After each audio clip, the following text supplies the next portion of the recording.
Hey everyone, Pete Byrne, WSBT Sports, joined as I am every week by Eric Hansen, co-publisher of Inside ND Sports. Eric, there's been an awful lot to digest over the last 48 hours as Notre Dame almost beats Ohio State, but obviously almost isn't good enough. Marcus Freeman just had about a half an hour chatting with us, and of course, 10 men on the field is probably the first thing that comes to everyone's mind. He had answers for it. He had accountability for it. I thought it was interesting to get his take. Yeah, I think as much as you like to move past it, you really need to own it first. You need to own it for your team. You need to own it for all the people that are asking questions about should Notre Dame hand out calculators at the next game. But so we got into the meat and potatoes of what happened. They did not know that there were 10 men on the field in the second to last play. Then when Ohio State substituted, when they could have substituted, they didn't know until it was too late. So what happens inside the program at this point? They own it.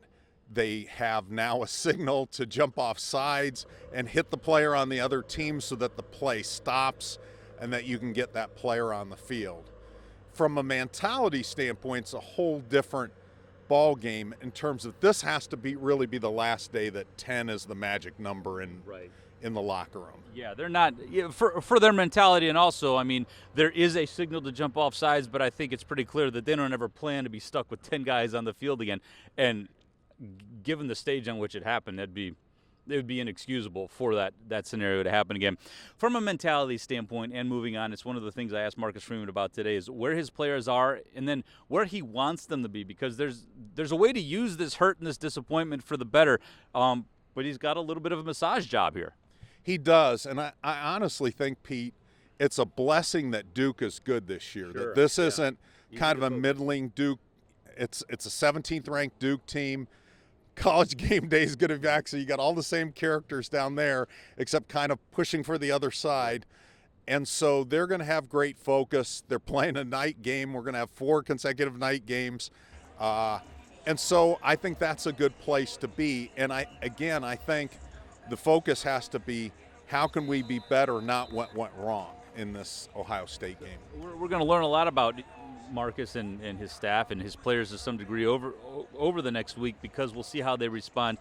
In some ways, this feels like one of his biggest challenges as a head coach, because I think he feels, and a lot of people feel, like they have a team that's capable of something special, but he has to push the right buttons here. Yeah, I mean, if you look at the polls other than the coaches poll, I mean, they dropped a couple spots. I think if they can win the next 3 games, and they have to be just thinking about winning the next one, but we can think about winning the next 3 games, they're right back in this.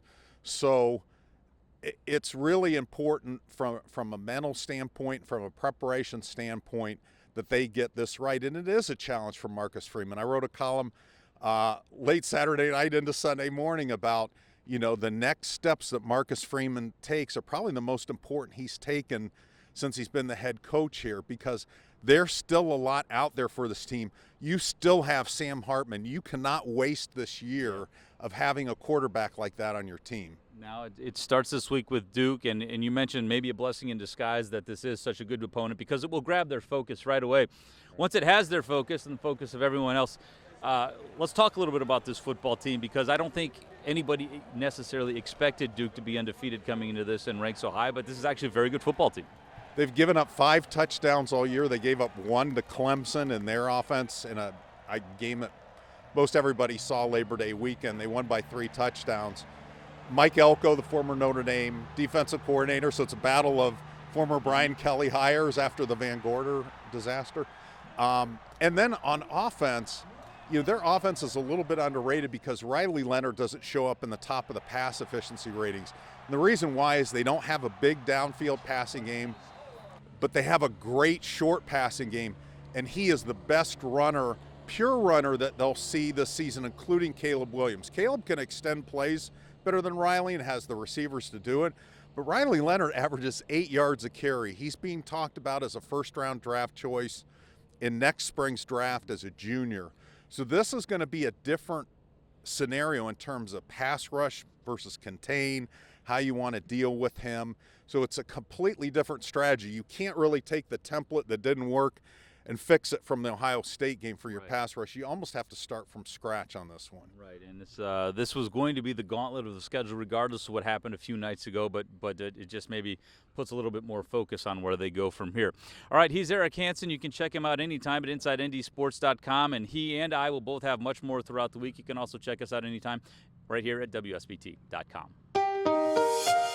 I'm Pete Byrne from WSBT-22 News. For more Notre Dame stories, like and subscribe to the WSBT-22 YouTube page. Thanks for watching.